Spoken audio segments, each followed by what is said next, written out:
Question 1. Upon reviewing a patient's mechanical ventilation settings in the intensive care unit, the physician assistant notes a trend of improving oxygenation and decreasing work of breathing.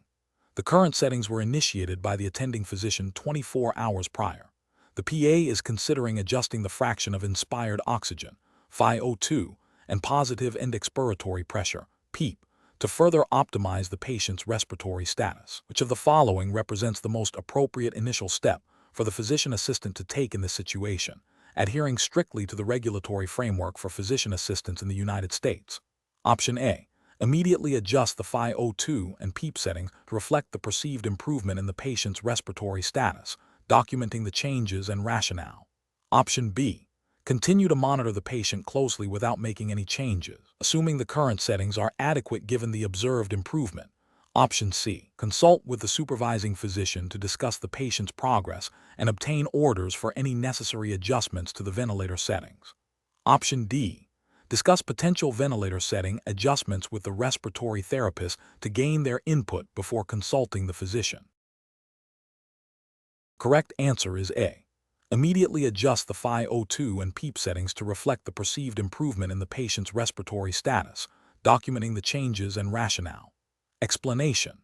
This scenario is professionally challenging because it requires the physician assistant PA to balance immediate patient needs with established regulatory protocols for mechanical ventilation, particularly in the context of a potential deviation from standard practice. The PA must assess the patient's clinical status critically, while adhering to the PANCE emphasis on understanding and applying regulatory frameworks governing patient care. The correct approach involves a thorough risk assessment of the patient's current ventilatory status and the potential consequences of altering settings without explicit physician orders or a clear, documented rationale within established protocols. This aligns with the PANCE focus on the PA's responsibility to practice within their scope and under physician supervision, as defined by state laws and NCCPA guidelines. Specifically, the PA must consider the potential for iatrogenic harm, the importance of maintaining patient safety, and the need for clear communication and documentation. The regulatory framework emphasizes that PAs must act in accordance with physician-delegated authority and established clinical protocols. Deviating from prescribed ventilator settings without proper authorization or a clear, evidence-based justification constitutes a breach of these regulatory expectations and professional responsibilities. An incorrect approach would be to immediately adjust ventilator settings based solely on a perceived clinical improvement, without consulting the supervising physician or reviewing the patient's care plan and established protocols. This bypasses the essential supervisory relationship and the structured decision-making processes mandated by regulatory bodies. Such an action could lead to patient harm, as the underlying reasons for the initial settings might be complex or related to other coexisting conditions not immediately apparent. It also fails to uphold the principle of collaborative practice and physician oversight, which is a cornerstone of PA regulation. Another incorrect approach would be to document the perceived improvement and take no further action, assuming the current settings are optimal. This neglects the PA's proactive role in patient care and the responsibility to ensure the patient is receiving the most appropriate and safe ventilation strategy, while avoiding direct intervention. This passive stance can still lead to suboptimal patient outcomes if the current settings are indeed not ideal, and it fails to engage the supervisory physician in a timely manner to optimize care. A third incorrect approach would be to consult with a nurse for advice on adjusting ventilator settings. While interprofessional collaboration is valuable, the ultimate responsibility for medical decision-making regarding ventilator management, especially deviations from prescribed settings, rests with the physician and the PA acting under physician delegation. Relying solely on nursing advice for such critical adjustments without physician involvement is a regulatory and ethical misstep. The professional decision-making process in such situations should involve 1. Rapidly assessing the patient's current clinical status and vital signs. 2. Reviewing the existing ventilator settings and the patient's medical record for rationale. 3. Consulting the supervising physician for guidance and orders, especially if considering any deviation from the current plan. 4. Documenting all assessments, communications, and actions taken. 5. Adhering strictly to institutional policies and state regulations governing PA practice and the use of medical equipment. Question 2. Governance review demonstrates a physician assistant has diagnosed a patient with moderate mitral regurgitation based on echocardiogram findings. The patient is currently asymptomatic with a normal ejection fraction. Which of the following management strategies best aligns with current U.S. regulatory expectations for physician assistant practice and evidence-based cardiovascular guidelines? Option A. Initiate daily diuretic therapy and schedule a follow-up echocardiogram in 6 months. Option B. Continue routine follow-up with the primary care physician, monitor symptoms, and obtain serial echocardiograms as clinically indicated. Option C. Refer the patient immediately for surgical valve repair or replacement. Option D. Prescribe a beta blocker to reduce cardiac workload and prevent further valve damage. The correct answer is A. Initiate daily diuretic therapy and schedule a follow-up echocardiogram in 6 months. Explanation. Scenario analysis. This scenario presents a common clinical challenge where a physician assistant, PA, must interpret diagnostic findings for valvular heart disease and initiate appropriate management. The professional challenge lies in accurately diagnosing the severity and implications of the valvular dysfunction, understanding the nuances of guideline-based management, and ensuring patient safety through timely and appropriate referrals or interventions, all within the scope of PA practice as defined by U.S. federal and state regulations and the NCCPA scope of practice. Correct approach analysis. The correct approach involves a comprehensive assessment of the patient's clinical presentation, including a thorough physical examination and review of diagnostic studies such as echocardiography. This approach aligns with the PANCE blueprint's emphasis on evidence-based practice and the PA's role in diagnosing and managing cardiovascular conditions. Specifically, understanding the hemodynamic significance of valvular stenosis or regurgitation, as detailed in established medical guidelines, e.g., ACC/AHA guidelines, is crucial. The PA must then apply this knowledge to determine the appropriate next steps, which may include medical management, further specialized testing, or referral to a cardiologist or cardiothoracic surgeon, all within the collaborative practice agreement and state licensure laws governing PA practice in the United States. This ensures patient care is aligned with current best practices and regulatory expectations for PA scope and responsibility. Correct approaches analysis. An approach that focuses solely on symptomatic relief without a thorough evaluation of the underlying valvular pathology, and its severity fails to meet the diagnostic and management expectations for PAs. This neglects the regulatory requirement for PAs to provide comprehensive patient care and adhere to evidence-based guidelines, potentially leading to delayed or inadequate treatment for a serious condition. An approach that immediately escalates all cases of valvular abnormalities to a specialist without considering the clinical context or severity is inefficient and may not be the most appropriate use of healthcare resources. While collaboration is key, PAs are trained to manage a spectrum of conditions, and a nuanced approach based on clinical judgment and guideline recommendations is expected. This approach might not fully leverage the PA's diagnostic capabilities as intended by the regulatory framework. An approach that relies on outdated diagnostic criteria or management strategies for valvular heart disease is a direct violation of the expectation for PAs to practice according to current medical knowledge and evidence-based guidelines. This can lead to suboptimal patient outcomes and is contrary to the principles of quality patient care mandated by regulatory bodies overseeing PA practice. Professional reasoning. Professionals should approach this situation by first recognizing the patient's symptoms and signs suggestive of valvular heart disease. The next step is to systematically gather and interpret diagnostic data, particularly echocardiographic findings, to determine the type, stenosis or regurgitation, valve-involved mitral, aortic, tricuspid, pulmonic, and severity of the valvular dysfunction. This information, combined with the patient's clinical status and comorbidities, should be used to formulate a management plan that adheres to current ACC/AHA guidelines. This plan may involve initiating or adjusting medical therapy, ordering further diagnostic tests, or consulting with or referring to a cardiologist or cardiothoracic surgeon, as dictated by the severity and clinical implications of the valvular disease and within the collaborative practice agreement. Question 3.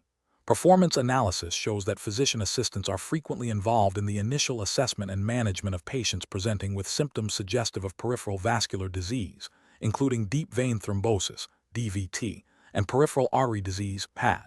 In a patient presenting with acute onset of unilateral leg swelling, pain, and warmth, a PA suspects DVT with a potential for pulmonary embolism, P. The patient, while alert, expresses significant anxiety about needles and diagnostic procedures, questioning the necessity of immediate testing and treatment. Which of the following approaches best balances the PA's professional responsibilities and the patient's rights within the regulatory framework governing PAs? Option A. Proceed with a venous ultrasound without further discussion, as the suspicion of DVT is high and the patient's anxiety should not impede necessary diagnostic evaluation. Option B. Immediately initiate anticoagulation therapy and schedule a venous ultrasound, explaining to the patient that these steps are critical and non-negotiable due to the risk of PE. Option C. Engage the patient in a detailed discussion about the suspected diagnosis of DVT, the rationale for diagnostic tests, e.g., venous ultrasound, the risks and benefits of anticoagulation, and the potential life-threatening consequences of PE, while respecting their concerns about needles and seeking their informed consent for the proposed plan. Option D. Defer all diagnostic workup and treatment initiation until the supervising physician can personally assess the patient, as the patient is expressing reluctance. The correct answer is B. Immediately initiate anticoagulation therapy and schedule a venous ultrasound, explaining to the patient that these steps are critical and non-negotiable due to the risk of PE. Explanation. This scenario presents a common challenge in clinical practice where a physician assistant, PA, must balance patient autonomy with the need for timely and effective treatment, particularly in emergent situations like suspected deep vein thrombosis, DVT, and potential pulmonary embolism, P.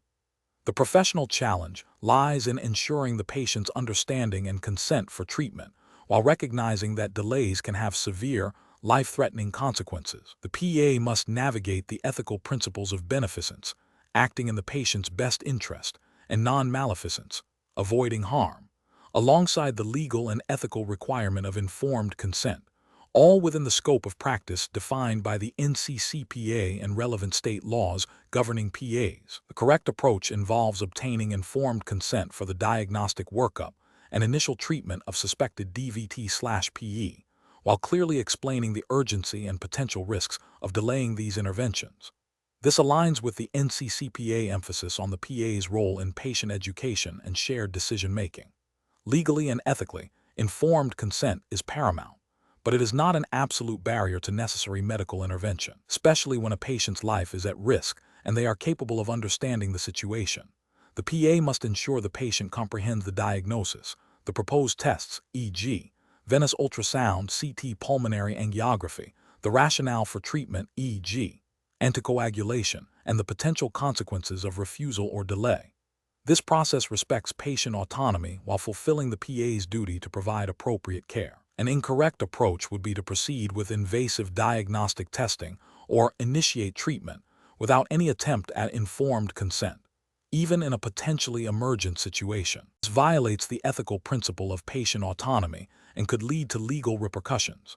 Another incorrect approach is to accept a patient's refusal of diagnostic testing or treatment without thoroughly exploring the reasons for refusal and re-educating the patient about the risks. This could be seen as abandoning the patient or failing to act in their best interest. Finally, deferring all decision-making solely to the supervising physician without engaging the patient in the consent process, even when the PA has the knowledge and authority to initiate the workup, is also professionally suboptimal and may not align with the collaborative model of PA practice.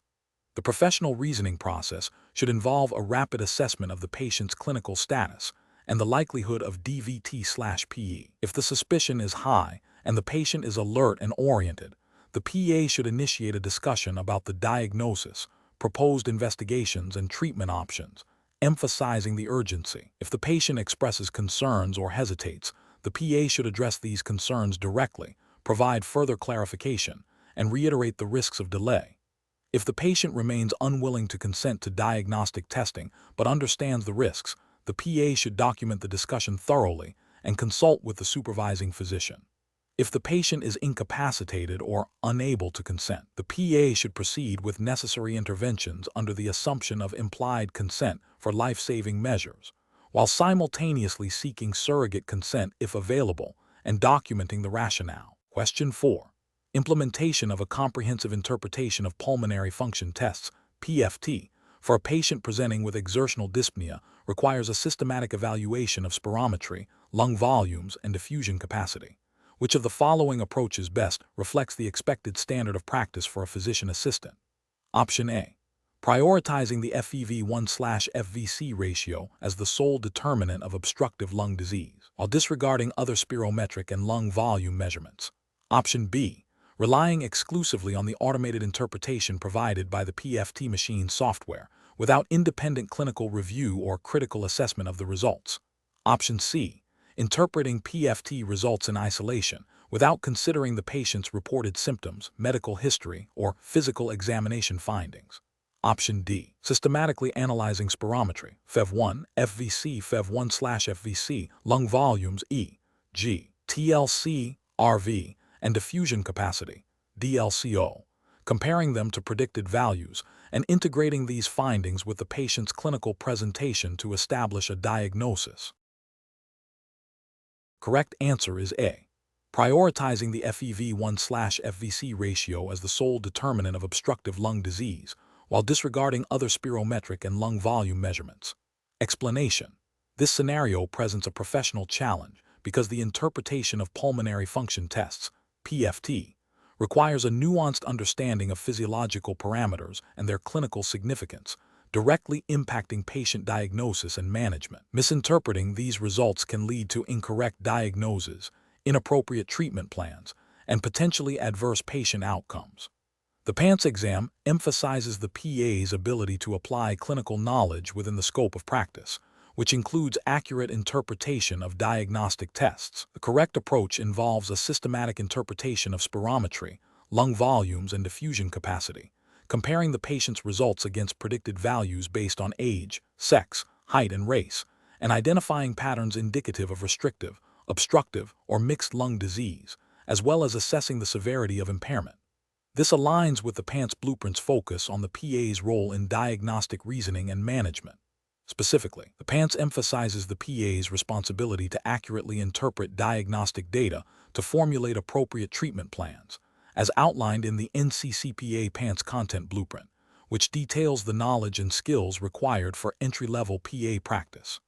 This systematic approach ensures that all relevant parameters are considered, leading to a comprehensive and accurate assessment. An incorrect approach would be to solely focus on one parameter, such as the forced expiratory volume in 1 second FEV1, without considering other values like forced vital capacity, FVC, residual volume RV, or diffusing capacity of the lung for carbon monoxide, DLCO.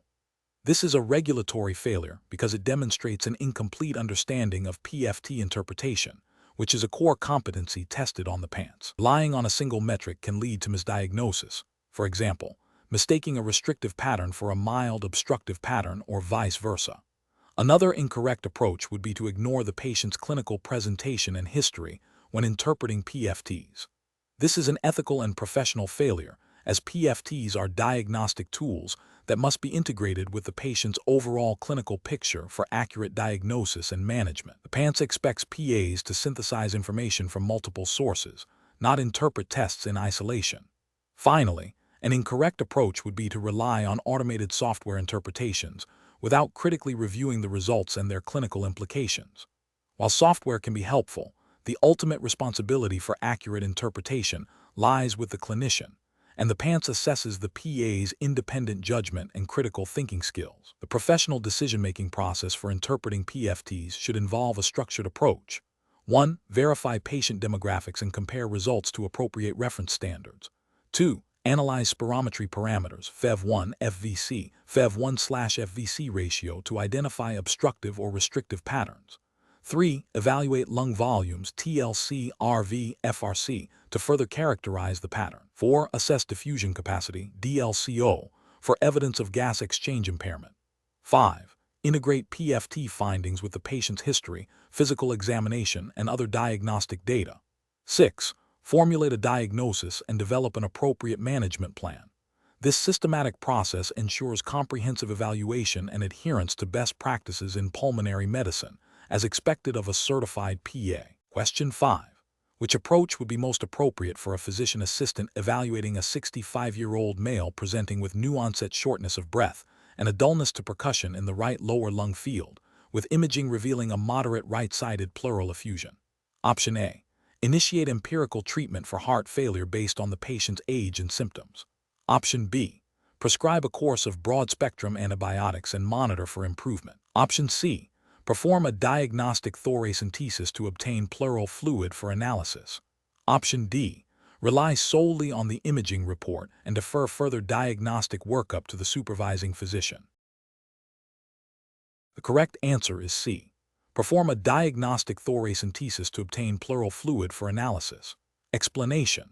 This scenario presents a common clinical challenge for physician assistants, PA in the United States, requiring accurate diagnosis and appropriate management of a pleural effusion, while adhering to established medical guidelines and the scope of practice defined by the NCCPA and state licensing boards. The challenge lies in differentiating between transudative and exudative effusions, as this distinction dictates the subsequent diagnostic and therapeutic interventions. Mismanagement can lead to delayed diagnosis of serious underlying conditions, patient harm, and potential professional repercussions. The correct approach involves a systematic evaluation starting with a thorough history and physical examination, followed by appropriate imaging and laboratory studies, culminating in thoracentesis for diagnostic purposes when indicated. This aligns with standard medical practice and the PANCE blueprint, which emphasizes the PA's role in diagnosing and managing common medical conditions. Specifically, thoracentesis is the gold standard for differentiating pleural effusions and guiding treatment. The PA's responsibility includes recognizing when this procedure is necessary and performing it safely and effectively, or referring to a specialist if outside their scope or comfort level. This approach prioritizes patient safety and evidence-based medicine, consistent with the ethical obligations of a certified PA. An incorrect approach would be to solely rely on imaging findings without further investigation. While imaging can suggest the presence of a pleural effusion, it cannot definitively determine its etiology. This failure to pursue a definitive diagnosis risks missing critical underlying pathologies such as malignancy, infection, or heart failure, leading to delayed or inappropriate treatment. Another incorrect approach would be to initiate empirical treatment without a clear diagnosis.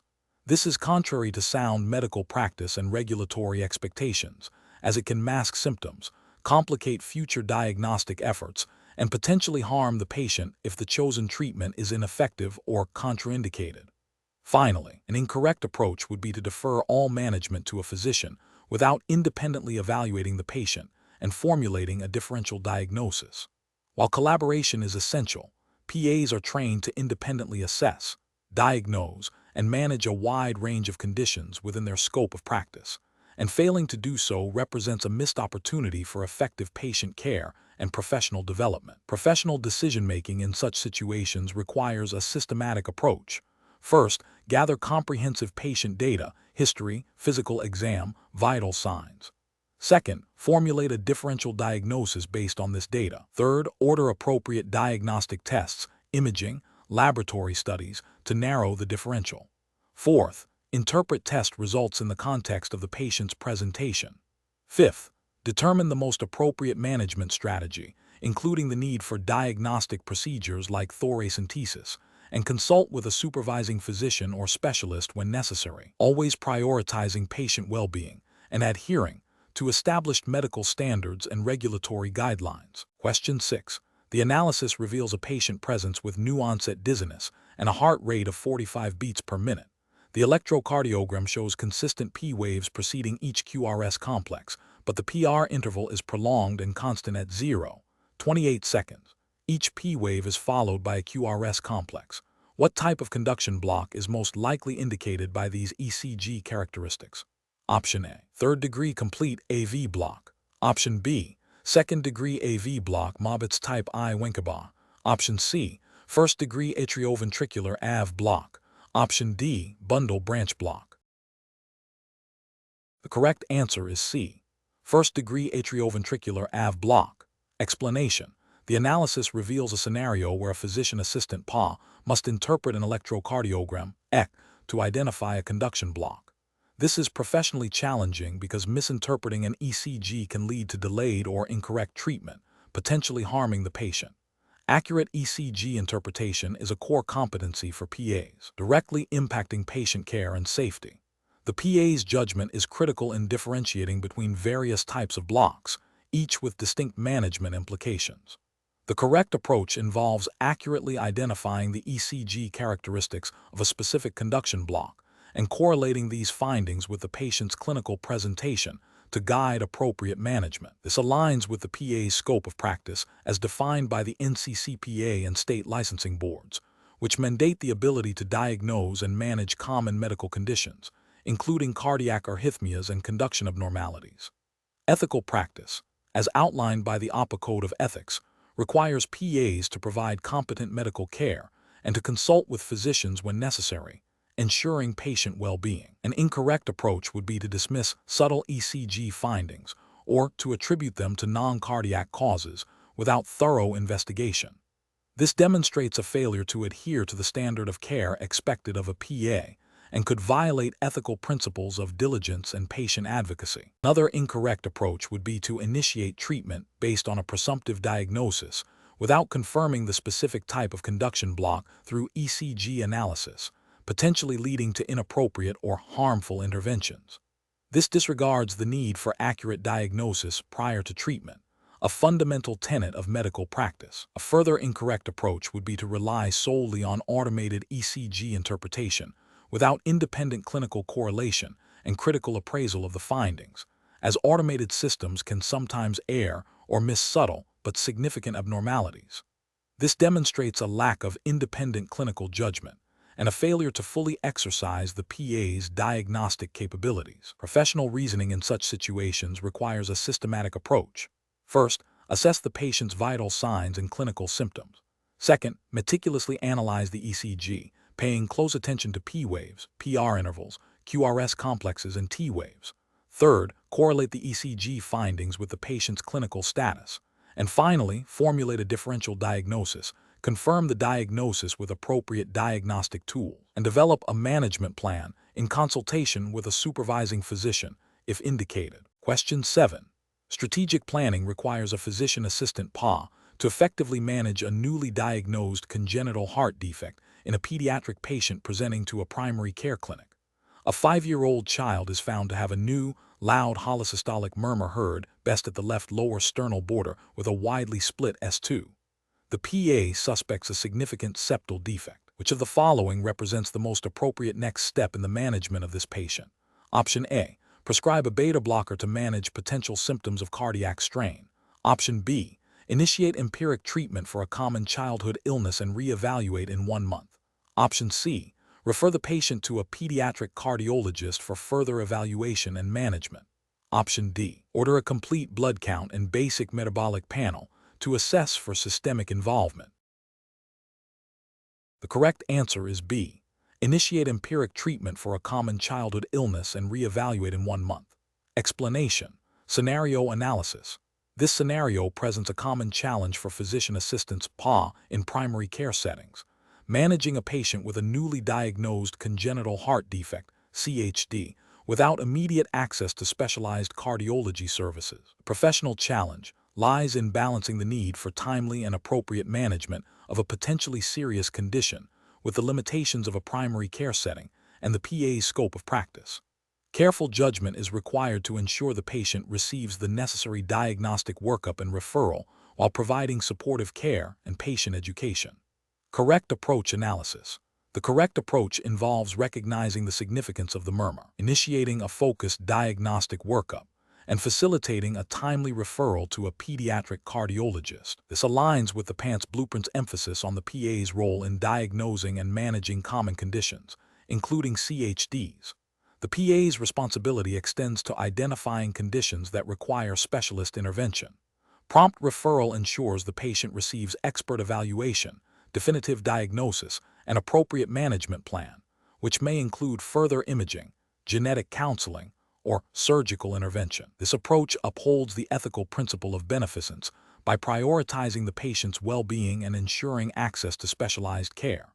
It also adheres to the regulatory framework that mandates PAs to practice within their scope and refer to specialists when indicated. Incorrect approaches analysis.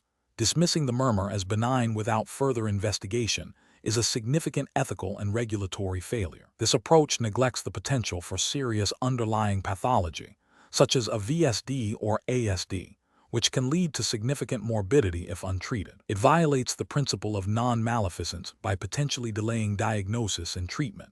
Furthermore, it falls short of the expected standard of care for a PA, which includes a thorough diagnostic process. Prescribing medication for symptoms without a definitive diagnosis is also professionally unacceptable. While symptomatic relief might be considered in some contexts, it is inappropriate for a new cardiac murmur of unclear etiology. This approach bypasses the essential diagnostic steps required to identify the underlying cause of the murmur and could mask a serious CHD, leading to delayed or missed treatment.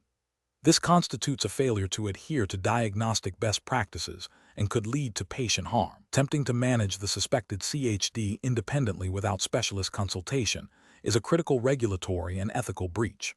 While PAs are trained to manage a broad range of conditions, CHD, especially those requiring surgical or complex medical management, fall outside the typical scope of independent primary care management. This approach oversteps the PA's scope of practice, potentially jeopardizes patient safety, and fails to leverage the expertise of a cardiologist, which is essential for optimal patient outcomes. Professional reasoning. Professionals encountering such a scenario should employ a systematic approach.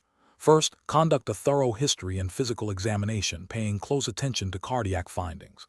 Second, based on the findings, e.g., a new murmur, initiate appropriate diagnostic tests within the primary care setting, e.g., chest X-ray if indicated.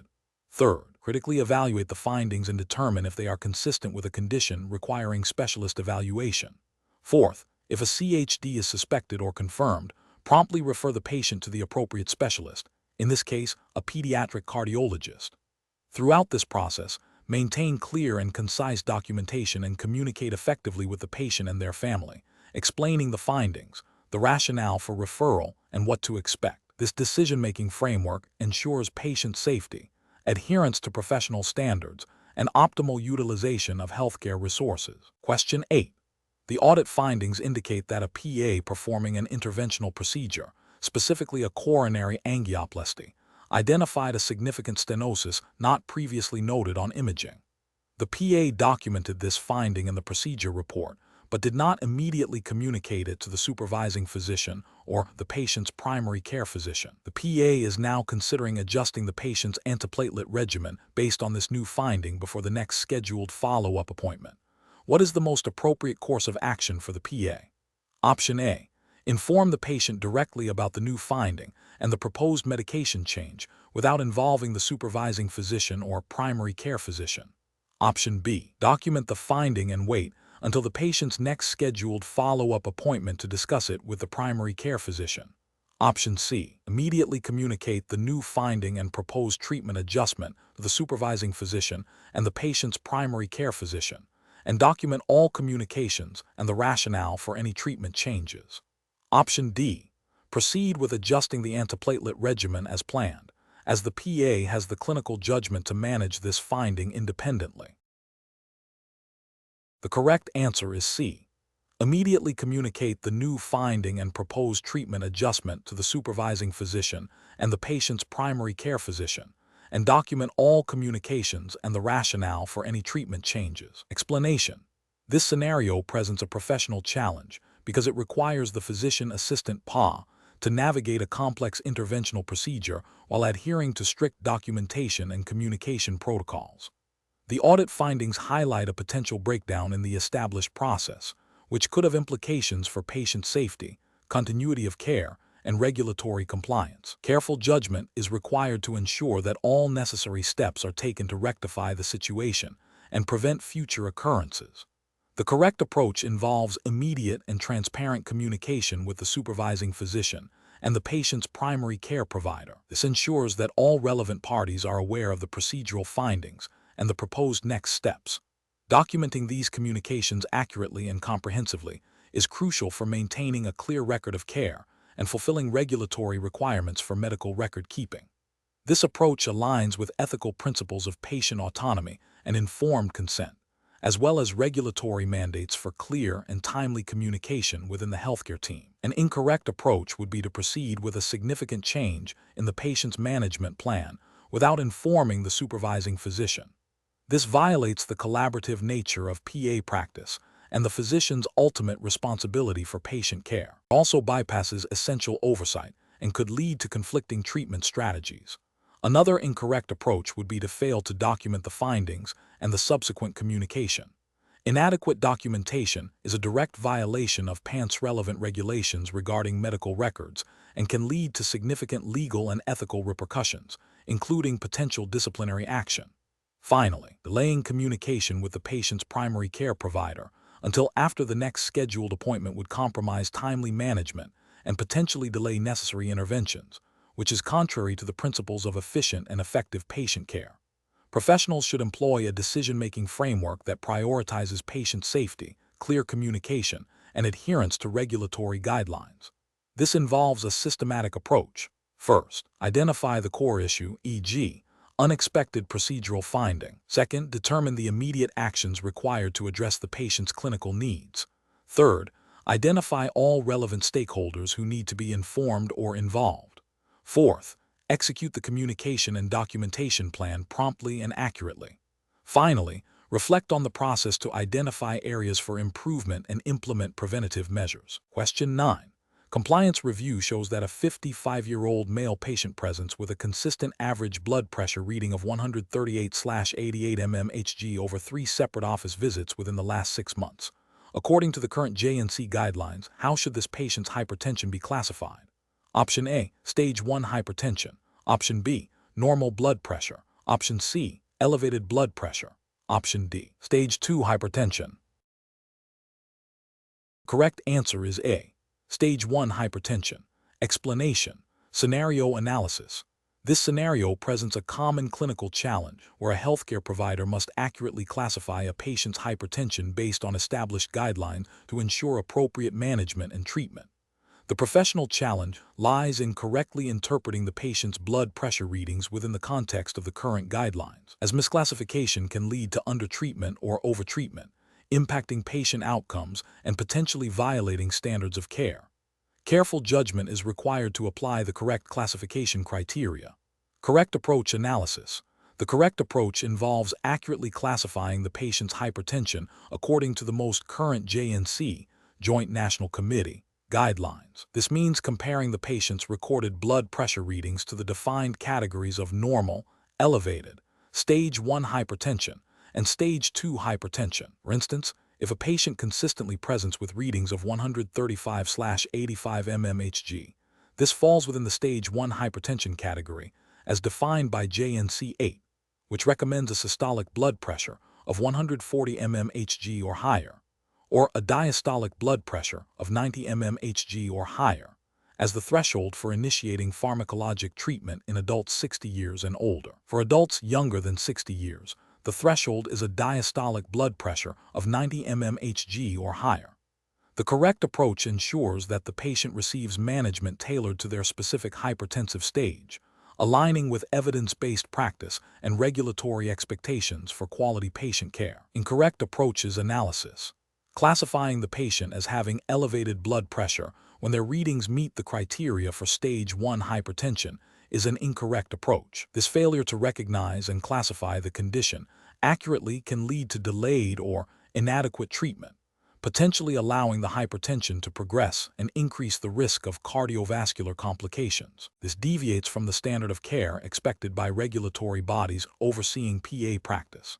Classifying the patient as having stage 2 hypertension based on a single reading that does not meet the criteria for that stage is also an incorrect approach. This could lead to unnecessary or overly aggressive treatment, potentially causing adverse effects from medications and incurring unnecessary healthcare costs. It demonstrates a lack of adherence to the diagnostic criteria established by the J&C guidelines. Classifying the patient's blood pressure as normal when the readings consistently exceed the threshold for normal blood pressure is a significant error. This misclassification directly contraindicates the patient's actual condition and would result in a complete failure to initiate necessary management, posing a serious risk to the patient's health and violating the PA's duty to provide appropriate care. Professional reasoning. Professionals should approach this situation by first recalling or referencing the current J&C guidelines for hypertension classification. The process involves obtaining accurate and consistent blood pressure measurements, ideally over multiple visits, and then systematically comparing these readings to the established systolic and diastolic thresholds for each classification category. If there is any ambiguity, or if the readings fall on the border between categories, further evaluation or consultation may be warranted. The decision-making process should prioritize patient safety and adherence to evidence-based standards of care, ensuring that the patient receives the most appropriate diagnosis and treatment plan. Question 10. Market research demonstrates that a significant portion of patients presenting with chest pain may have varied underlying etiologies. A 62-year-old male with a history of hypertension and hyperlipidemia presents to your clinic complaining of substernal chest pressure that occurs with exertion and resolves with rest. He denies shortness of breath or palpitations. What is the most appropriate initial approach to risk assessment for this patient? Option A. Refer the patient directly to a cardiologist for further evaluation and management. Option B. Initiate high-intensity statin therapy and aspirin without further diagnostic workup. Option C. Obtain a detailed patient history including character, location, radiation, duration, and precipitating/alleviating factors of the chest pain. Perform a thorough physical examination, and consider an electrocardiogram (ECG) and cardiac biomarkers if indicated by the initial assessment. Option D. Immediately schedule the patient for a stress echocardiogram to evaluate for inducible ischemia. The correct answer is C. Obtain a detailed patient history including character, location, radiation, duration, and precipitating/alleviating factors of the chest pain. Perform a thorough physical examination, and consider an electrocardiogram (ECG) and cardiac biomarkers if indicated by the initial assessment. Explanation. This scenario is professionally challenging because accurately assessing cardiovascular risk in a patient presenting with symptoms suggestive of angina requires a comprehensive approach that goes beyond a single diagnostic test. The PA must integrate multiple data points, including patient history, physical examination findings, and objective diagnostic data, to formulate an appropriate management plan. Failure to do so can lead to delayed diagnosis, inappropriate treatment, and potentially adverse patient outcomes, all of which carry significant ethical and professional implications. The correct approach involves a multifaceted risk assessment that begins with a thorough patient history and physical examination, followed by judicious use of diagnostic testing based on the initial assessment. This aligns with the PANCE blueprint's emphasis on the PA's role in diagnosing and managing common medical conditions, including cardiovascular diseases. Ethical practice dictates that PAs provide evidence-based care, which necessitates a systematic evaluation rather than relying on a single, potentially insufficient, diagnostic modality. Regulatory guidelines for PAs emphasize the importance of a comprehensive patient assessment and the appropriate utilization of diagnostic tools to ensure patient safety and quality of care.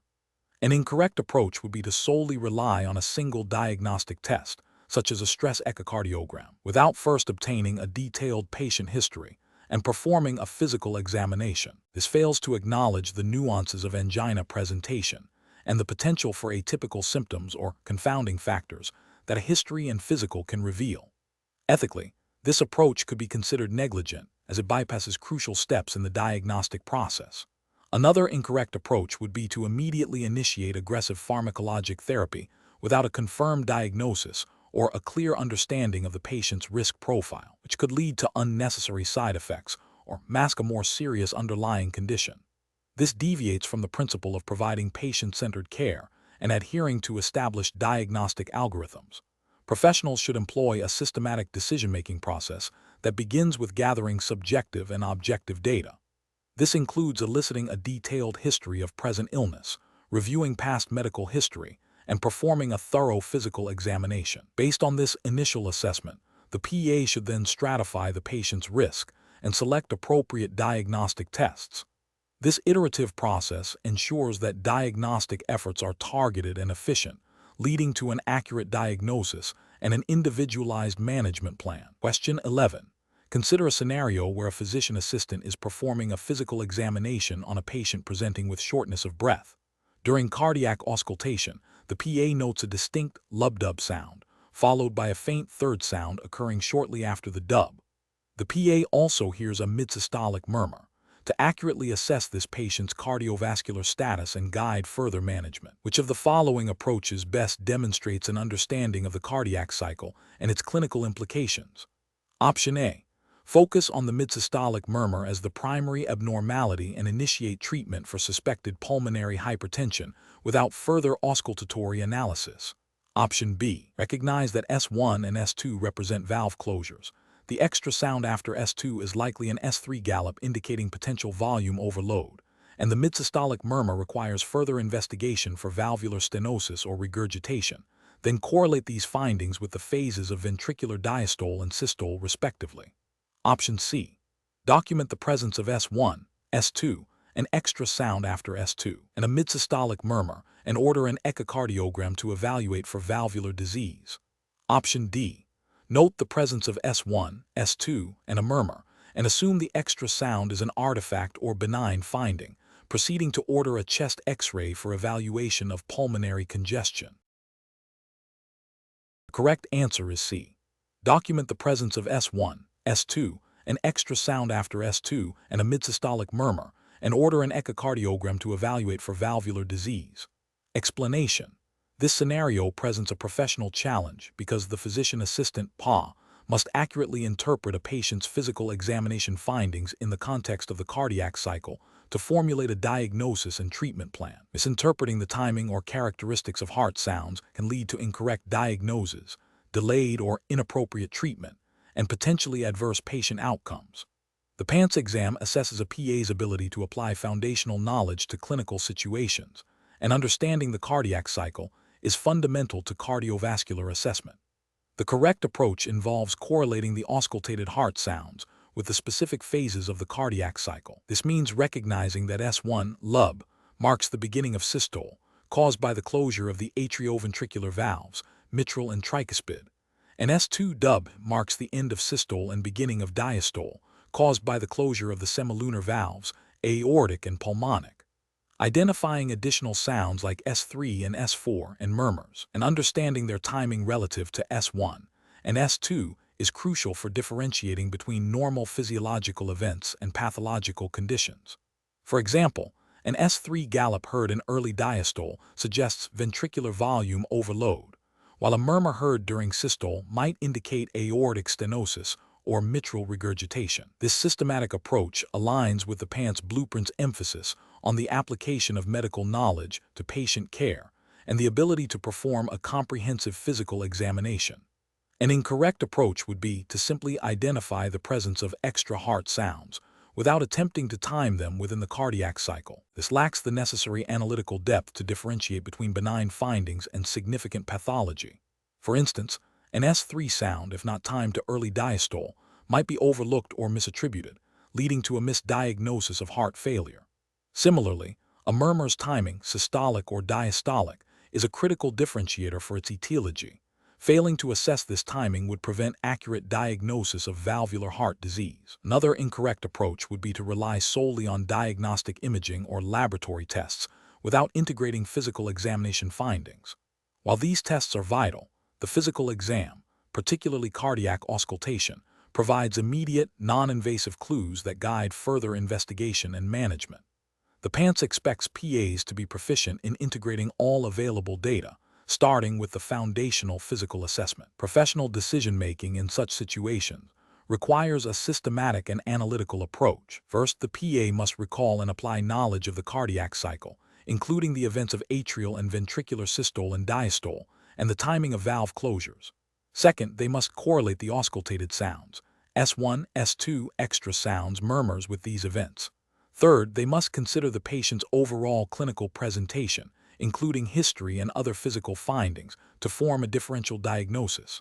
Finally, they must determine the appropriate next steps, which may include further diagnostic testing or initiation of treatment, all guided by the integrated understanding of the cardiac cycle and its implications. Question 12. The risk matrix shows a high probability of a question assessing the understanding of the cardiac conduction system's primary pacemaker.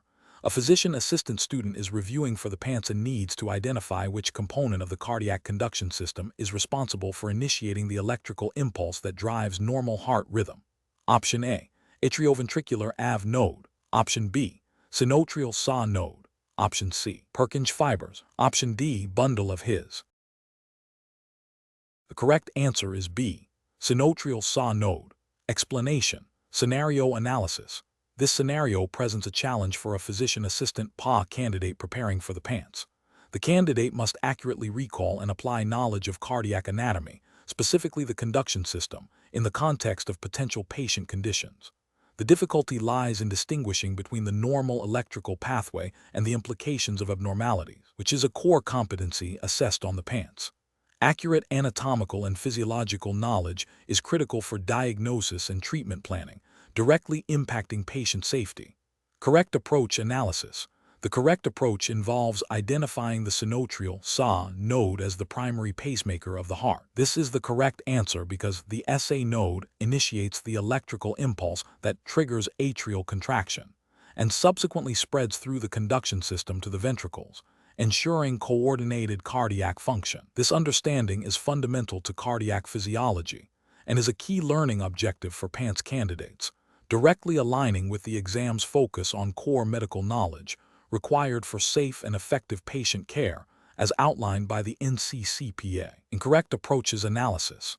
Identifying the atrioventricular AV node as the primary pacemaker is incorrect because while the AV node plays a crucial role in delaying the impulse before ventricular contraction, it is not the initial initiator. If the SA node fails, the AV node can act as a secondary pacemaker, but it is not the primary one. This demonstrates a misunderstanding of the hierarchical nature of the cardiac conduction system. Identifying the bundle of His as the primary pacemaker is incorrect. The bundle of His is a critical component of the conduction pathway, transmitting the impulse from the AV node to the ventricles, but it does not generate the initial impulse. Its function is conductive, not pacemaking. Identifying the Purkinje fibers as the primary pacemaker is incorrect. Purkinje fibers are the terminal branches of the conduction system that rapidly distribute the electrical impulse throughout the ventricular myocardium, causing ventricular contraction. They have the lowest intrinsic rate of firing among the pacemakers and are the last resort if higher centers fail. Professional reasoning. When faced with questions on the PANCE, candidates should approach them by first identifying the core concept being tested. In this case, it's the origin of the electrical impulse in the heart. Candidates should then systematically review their knowledge of the cardiac conduction system, recalling the function of each component. They should prioritize the structure that initiates the electrical activity under normal physiological conditions. This systematic recall and application of anatomical and physiological knowledge, grounded in the PANCE blueprint, is essential for accurate test taking and ultimately for competent clinical practice. Question 13. The control framework reveals a 45-year-old male with a history of ulcerative colitis, diagnosed 5 years ago and managed with mesalamine, presenting to the emergency department with a 3-day history of worsening abdominal pain, distension, fever of 102.5 degrees F 39, 2 degrees C, and decreased bowel sounds. He reports having had only one small, bloody bowel movement in the past 24 hours. His abdomen is diffusely tender to palpation with guarding. Vital signs include a heart rate of 110 beats per minute, blood pressure of 95/60 mmHg, respiratory rate of 22 breaths per minute, and oxygen saturation of 96% on room air. Which of the following immediate management strategies is most appropriate for this patient? Option A. Increase the dose of mesalamine and schedule a colonoscopy in 1 week. Option B. Administer intravenous steroids and monitor for improvement in abdominal symptoms. Option C. Provide pain medication and encourage clear liquid diet for symptom relief. Option D. Administer intravenous fluids, broad-spectrum antibiotics, and obtain an urgent surgical consultation. The correct answer is D. Administer intravenous fluids, broad-spectrum antibiotics, and obtain an urgent surgical consultation. Explanation.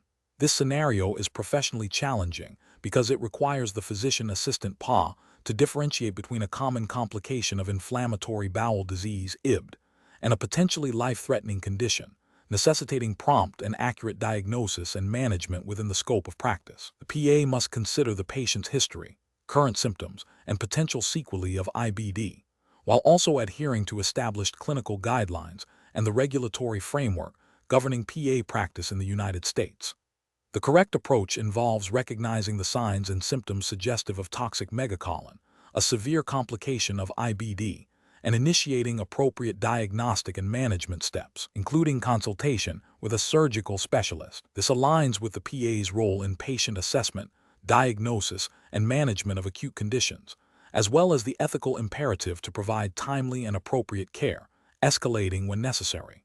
The NCCPA blueprint for the PANCE emphasizes the importance of recognizing and managing acute abdominal emergencies, which toxic megacolon represents.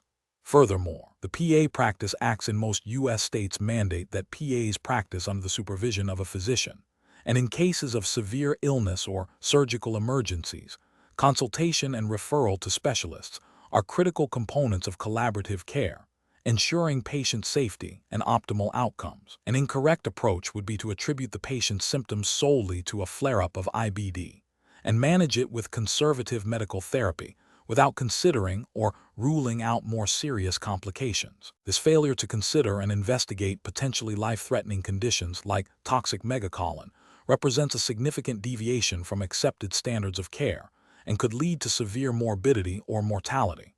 Ethically, this would constitute a breach of the duty to provide competent care and to act in the best interest of the patient.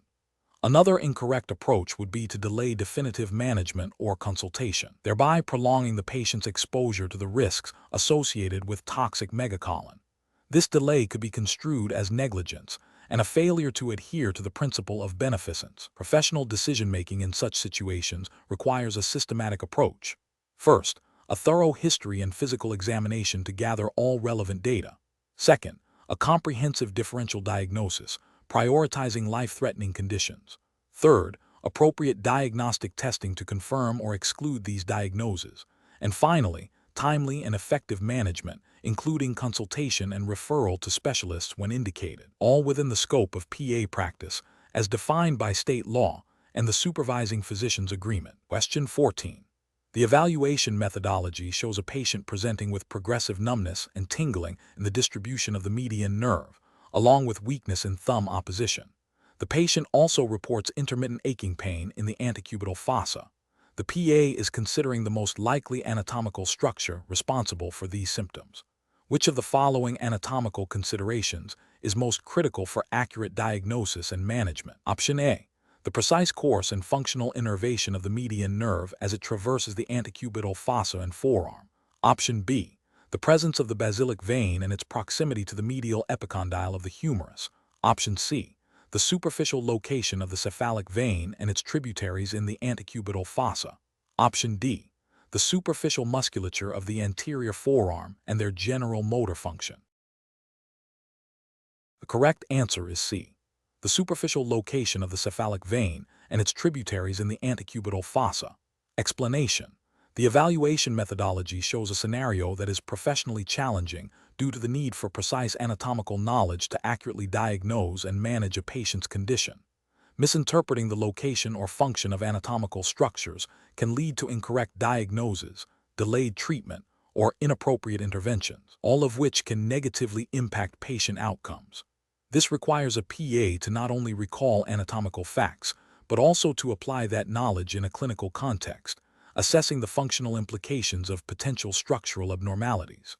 The correct approach involves a thorough understanding of the neurovascular bundle's anatomy in the antecubital fossa and its relationship to the median nerve. This includes recognizing that the median nerve, formed by the medial and lateral cords of the brachial plexus, passes through the cubital tunnel and then runs medial to the biceps brachii tendon. Its function is primarily motor to the flexor muscles of the forearm and sensory to the palmar aspect of the thumb, index finger, middle finger, and radial half of the ring finger. A PA's ability to correlate a patient's reported symptoms e.g., numbness, tingling, weakness, with the specific anatomical distribution of the median nerve is crucial for accurate diagnosis. This aligns with the PANCE emphasis on applying foundational medical knowledge to clinical practice, ensuring patient safety and effective care as mandated by NCCPA standards for competent practice. An approach that focuses solely on the superficial veins of the antecubital fossa for venipuncture, without considering the underlying nerves, is incorrect. This failure to appreciate the deeper anatomical structures and their potential involvement in the patient's symptoms could lead to a misdiagnosis of nerve compression or injury. Ethically and regulatorily, PAs are expected to perform comprehensive physical examinations and diagnostic reasoning, which includes considering all relevant anatomical structures and their potential pathologies, not just those immediately apparent or related to a planned procedure. Another incorrect approach would be to attribute the patient's symptoms solely to a musculoskeletal strain without a detailed anatomical assessment. While musculoskeletal issues can cause pain, the specific sensory and motor deficits described may point to a neurological origin. Ignoring the detailed anatomical pathways of the nerves and their functional deficits represents a failure to conduct a thorough differential diagnosis, which is a core competency expected of PAs and is implicitly required by the PANCE assessment of clinical reasoning. Finally, an approach that relies on a generic understanding of arm pain without specific localization or functional correlation is insufficient. The PANCE requires PAs to demonstrate a nuanced understanding of how specific anatomical structures contribute to a patient's presentation. A superficial understanding of anatomy is not adequate for complex clinical scenarios. Professional decision-making in such situations requires a systematic process. First, gathering a detailed patient history including symptom characteristics and onset. Second, performing a targeted physical examination, including palpation, range of motion, and neurological testing, sensory and motor. Third, correlating the findings with detailed anatomical knowledge to formulate a differential diagnosis. And fourth, ordering appropriate investigations to confirm or refute the suspected diagnosis, always prioritizing patient safety and evidence-based practice as guided by NCCPA Blueprint for the PANCE. Question 15. Operational review demonstrates a 62-year-old male with a history of alcoholic cirrhosis presenting to the emergency department with increasing abdominal girth, shortness of breath, and confusion. Physical examination reveals significant abdominal distension with shifting dullness, mild jaundice, and asterixis. Laboratory results show hyponatremia and elevated ammonia levels. Which of the following management strategies is most appropriate given the clinical presentation and potential complications of cirrhosis? Option A. Increase the patient's dose of a beta blocker and schedule for endoscopy. Option B.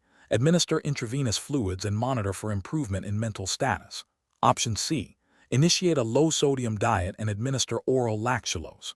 Option D. Perform a diagnostic paracentesis and initiate intravenous antibiotics.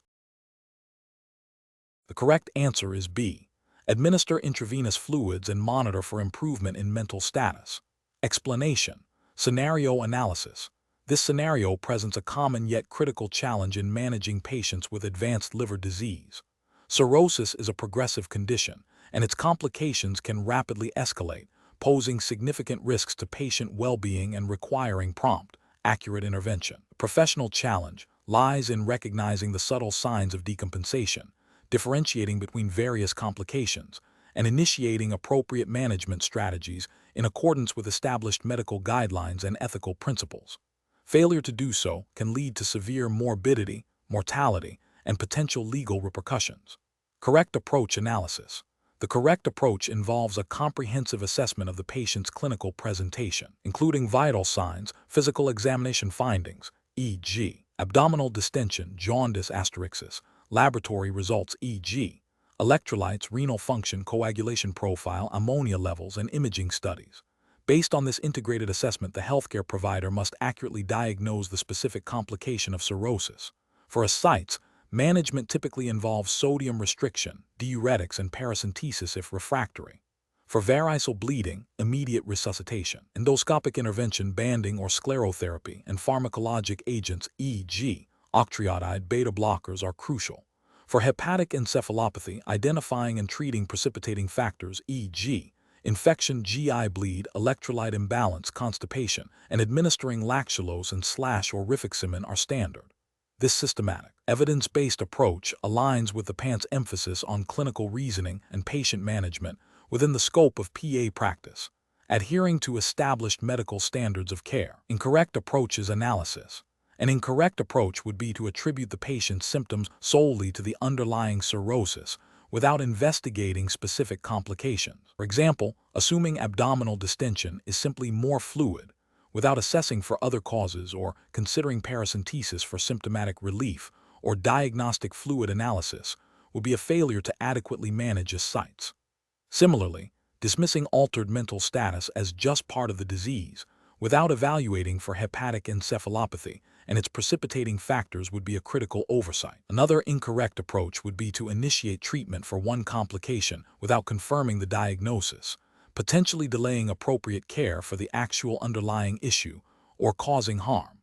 For instance, administering diuretics without considering the risk of precipitating hepatic encephalopathy in a patient with already borderline mental status would be inappropriate. These failures represent a deviation from accepted standards of care and a lack of thorough diagnostic investigation, which are central to PANCE-level competency. Professional reasoning. Professionals must employ a systematic approach to patient assessment, prioritizing differential diagnoses based on the patient's presenting signs and symptoms. This involves a thorough history and physical examination, followed by judicious use of diagnostic tests to confirm or refute suspected complications. Treatment decisions should be guided by evidence-based guidelines and tailored to the individual patient's condition. Continuous monitoring and reassessment are essential to evaluate treatment efficacy and detect any new or worsening complications. This iterative process ensures optimal patient outcomes and adherence to professional responsibilities. Question 16. The evaluation methodology shows a 68-year-old male presenting with progressive dyspnea, fatigue, and peripheral edema. His vital signs reveal a heart rate of 95 bpm, blood pressure of 105/60 mmHg, respiratory rate of 22 breaths/min, and oxygen saturation of 92% on room air. Physical examination notes bibasilar crackles and jugular venous distension. Considering the factors that affect stroke volume and cardiac output, which of the following diagnostic considerations best explains the patient's presentation? Option A, a primary reduction in myocardial contractility leading to decreased ejection fraction. Option B, an acute increase in systemic vascular resistance. Option C, a significant decrease in circulating blood volume. Option D, a primary impairment in venous return to the heart. Correct answer is A, a primary reduction in myocardial contractility leading to decreased ejection fraction. Explanation. This scenario presents a clinically challenging situation requiring a physician assistant (PA) to integrate knowledge of cardiovascular physiology with patient presentation to accurately diagnose and manage a patient experiencing symptoms suggestive of compromised cardiac output. The challenge lies in differentiating the underlying causes of reduced stroke volume and cardiac output, which can stem from various intrinsic cardiac issues, preload or afterload abnormalities, or even extrinsic factors. Accurate assessment is critical for appropriate treatment, impacting patient outcomes and adhering to standards of care. The correct approach involves a systematic evaluation of factors directly influencing stroke volume and cardiac output, specifically focusing on contractility, preload, and afterload. This aligns with the PANCE blueprint's emphasis on understanding the pathophysiology of cardiovascular diseases and the physiological determinants of cardiac function. By considering how the patient's current condition affects these determinants, the PA can logically deduce the most probable underlying cause. This methodical approach is ethically sound as it prioritizes patient well-being through accurate diagnosis and treatment, and it is compliant with the PA's scope of practice as defined by NCCPA guidelines, which mandate a comprehensive understanding of physiological principles. An incorrect approach would be to focus solely on a single symptom without considering its physiological underpinnings. For instance, attributing the patient's shortness of breath solely to pulmonary edema without investigating its cardiac origin would be a failure to perform a thorough differential diagnosis. This neglects the interconnectedness of the cardiovascular and pulmonary systems and deviates from the comprehensive patient assessment expected of a PA. Another incorrect approach would be to immediately initiate aggressive pharmacological interventions without a clear understanding of the specific factor limiting cardiac output.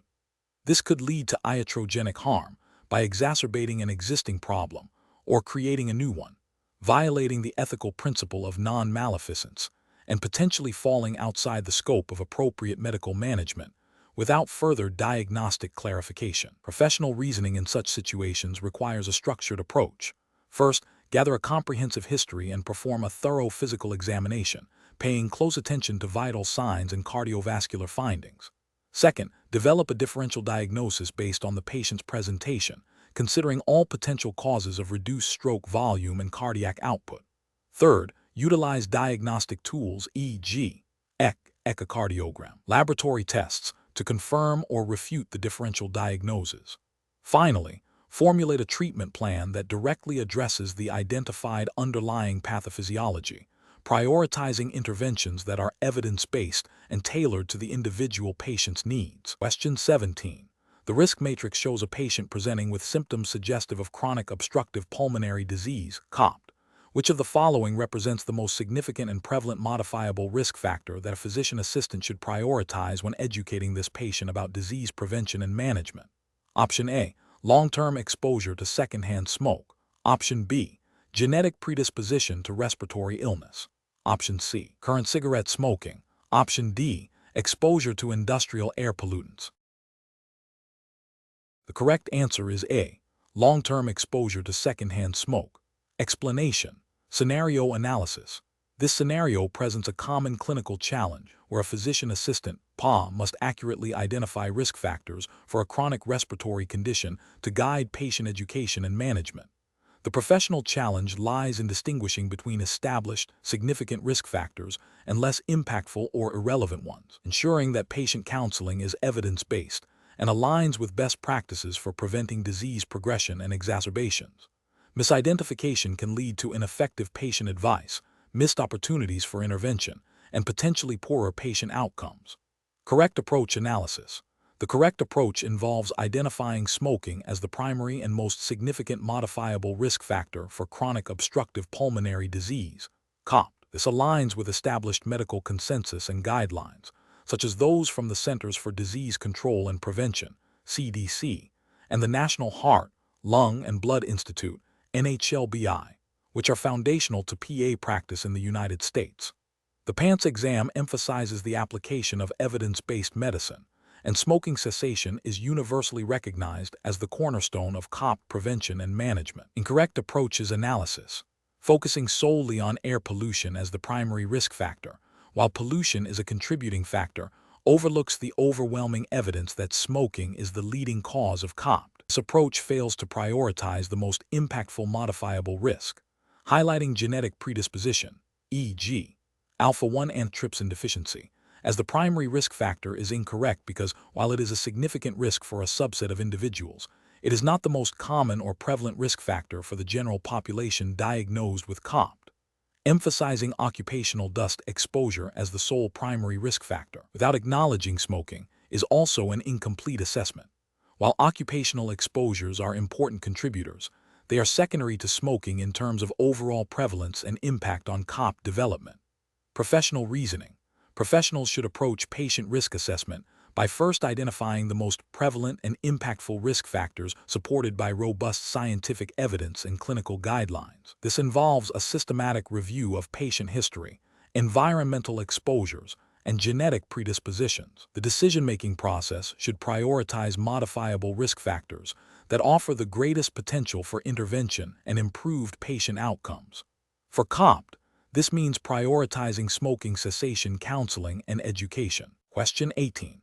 The assessment process reveals a patient presenting with dyspnea and fatigue. The PA is considering the underlying mechanisms contributing to the patient's symptoms, which may be related to the heart's ability to adequately perfuse the body. Which of the following physiological concepts most directly represents the amount of blood ejected by the left ventricle during a single contraction? Option A, preload. Option B, afterload. Option C, blood pressure. Option D, stroke volume. The correct answer is D, stroke volume. Explanation. The assessment process reveals a patient presenting with symptoms suggestive of altered cardiac function. As a physician assistant, PA practicing under U.S. federal and state regulations governing the profession, understanding the physiological underpinnings of cardiac output is paramount for accurate diagnosis and management. This scenario is professionally challenging because it requires the PA to integrate knowledge of cardiac physiology with clinical presentation to determine the most likely underlying cause of the patient's symptoms, all while adhering to the scope of practice and standards of care established by the NCCPA and relevant state boards of medicine. The correct approach involves identifying the physiological parameter that directly influences the volume of blood ejected by the left ventricle with each contraction. This parameter is stroke volume, which is a key determinant of cardiac output. A thorough understanding of the factors affecting stroke volume, such as preload, afterload, and contractility, is essential for a PA to accurately assess and manage patients with cardiac conditions. This aligns with the PANCE emphasis on foundational medical knowledge and its application in clinical practice, as mandated by the NCCPA blueprint for the PANCE. The ability to differentiate between these components of cardiac function is a core competency tested on the examination. An incorrect approach would be to focus solely on blood pressure as the primary indicator of cardiac output without considering its determinants.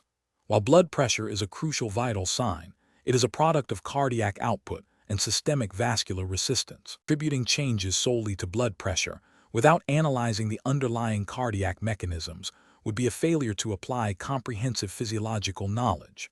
Another incorrect approach would be to conflate preload with afterload. Preload refers to the stretch of the ventricular muscle fibers at the end of diastole, while afterload is the resistance the ventricle must overcome to eject blood. Confusing these distinct concepts demonstrates a lack of precise understanding of cardiac mechanics, which is a fundamental area assessed by the PANCE. Finally, an approach that prioritizes a single component of cardiac output, such as heart rate, without considering its interplay with stroke volume would be incomplete. While heart rate contributes to cardiac output, it is the product of heart rate and stroke volume. Focusing on only one factor overlooks the complex regulation of the circulatory system. Professional decision-making in such situations requires a systematic approach. First, gather a comprehensive patient history and perform a thorough physical examination. Second, utilize diagnostic tools to assess cardiac function, e.g., echocardiogram. Third, apply knowledge of cardiac physiology to interpret findings and formulate a differential diagnosis. And fourth, develop and implement a management plan consistent with established clinical guidelines and the PA's scope of practice, always prioritizing patient safety and evidence-based care. Question 19. The efficiency study reveals a statistically significant delay in the initiation of anticoagulation for patients presenting with suspected deep vein thrombosis, DVT, and a higher than expected rate of advanced stage peripheral artery disease, PAD, diagnoses at initial presentation. Which of the following actions best addresses these findings in accordance with PANCE relevant clinical practice guidelines and regulatory expectations for physician-assistant practice? Option A. Update the electronic health record system to include more prominent alerts for DVT and PAD, assuming that technological solutions alone will resolve the identified efficiency issues. Option B. Conduct a targeted audit of patient charts to identify specific instances of delayed anticoagulation and PAD management, correlating these with established diagnostic and treatment pathways, and then implement a focused educational intervention for the clinical team based on identified gaps. Option C. Immediately implement a mandatory, facility-wide retraining program on DVT and PAD management for all clinical staff, regardless of specific performance data, to ensure baseline competency. Option D. Reassign the physician, assistant responsible for the majority of DVT and PAD cases to administrative duties pending a full investigation into their clinical judgment and adherence to protocols. The correct answer is B. Conduct a targeted audit of patient charts to identify specific instances of delayed anticoagulation and PAD management, correlating these with established diagnostic and treatment pathways, and then implement a focused educational intervention for the clinical team based on identified gaps. Explanation. This scenario presents a professional challenge due to the critical nature of peripheral vascular disease management and the potential for delayed or inappropriate care to have severe patient consequences, including limb loss or mortality from PE. The efficiency study's findings necessitate a careful reevaluation of existing protocols to ensure patient safety and adherence to established clinical guidelines and regulatory standards for PA practice. The correct approach involves a systematic review of patient charts to identify specific instances where the established diagnostic and treatment pathways for suspected DVT/PE and PAD were not followed. This approach is ethically and regulatorily justified by the PANCE emphasis on evidence-based practice and the PA's responsibility to provide competent and timely care. Adhering to established protocols, such as those outlined by the American College of Chest Physicians Act for VTE management or the Society for Vascular Surgery, SVS, for PAD, ensures that patients receive appropriate diagnostic workups, e.g., D-dimer ultrasound, CT angiography, and timely interventions, e.g., anticoagulation, thrombolysis, revascularization, as indicated by their clinical presentation and risk factors. This systematic review directly addresses potential deviations from best practices, which is a core competency assessed by the PANCE. An incorrect approach would be to dismiss the study's findings without further investigation, assuming the existing protocols are inherently effective. This fails to acknowledge the potential for systemic issues or individual provider performance gaps that could compromise patient care, violating the ethical principle of beneficence and the regulatory requirement for continuous quality improvement in healthcare delivery. Another incorrect approach would be to implement broad, punitive measures against staff without a data-driven understanding of the root causes identified in the efficiency study. This is professionally unsound as it does not address the specific clinical or systemic failures and can lead to a demoralized workforce, potentially impacting overall patient care quality. Furthermore, it bypasses the necessary steps of root cause analysis and targeted intervention, which are crucial for effective quality improvement initiatives mandated by regulatory bodies overseeing healthcare practice. The professional reasoning process for similar situations should involve a structured approach to quality improvement. This begins with acknowledging and investigating data that suggests a potential problem, as indicated by the efficiency study. Next, a thorough root cause analysis should be conducted to understand the specific factors contributing to any identified inefficiencies or deviations from best practices. Based on this analysis, targeted interventions should be developed and implemented, followed by ongoing monitoring and evaluation to ensure their effectiveness and to make further adjustments as needed. This iterative process aligns with the principles of patient safety and professional accountability expected of PAs. Question 20. Cost-benefit analysis shows that initial diagnostic strategies for suspected heart failure should be efficient. A 68-year-old male presents with progressive shortness of breath, orthopnea, and bilateral lower extremity edema.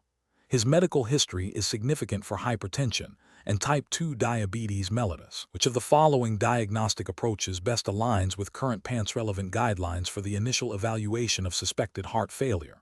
Option A. Initiate treatment with a loop diuretic and monitor for symptom improvement. Option B. Perform a chest X-ray and order a complete blood count (CBC). Option C. Order a B-type natriuretic peptide (BNP) assay and an echocardiogram. Option D. Refer the patient for a cardiac catheterization to assess for coronary artery disease. The correct answer is C. Order a B-type natriuretic peptide (BNP) assay and an echocardiogram.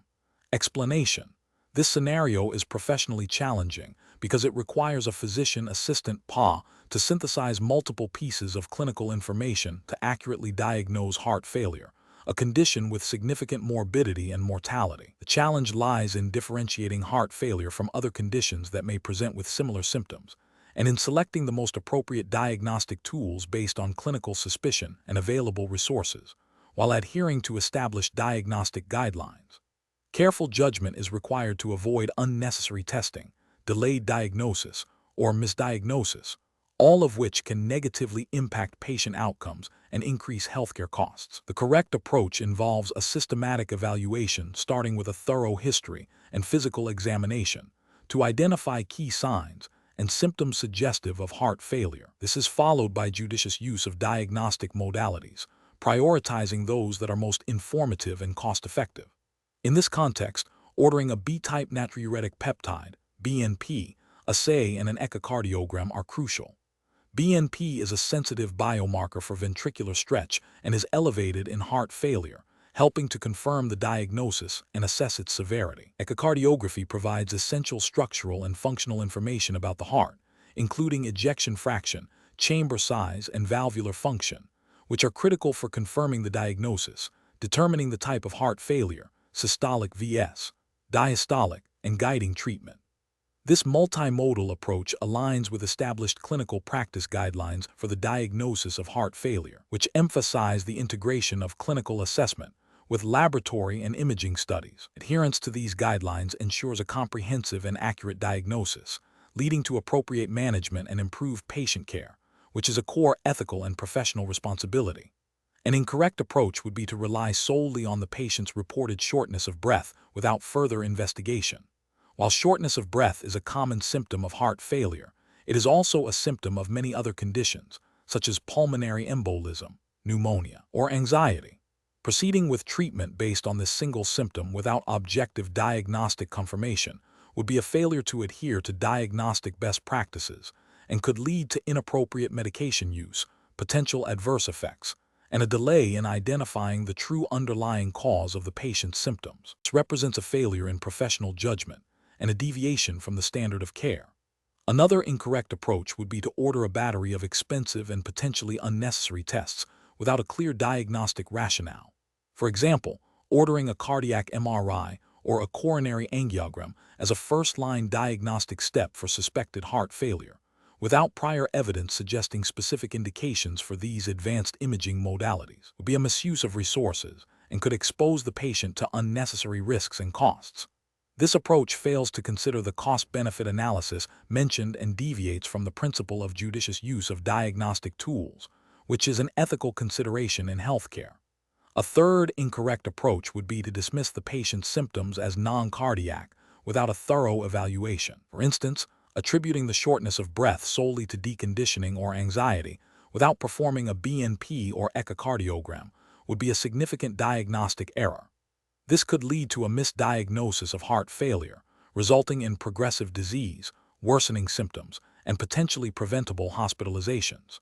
This represents a failure to meet the professional obligation to thoroughly investigate presenting symptoms. The professional decision-making process for similar situations should involve a systematic approach.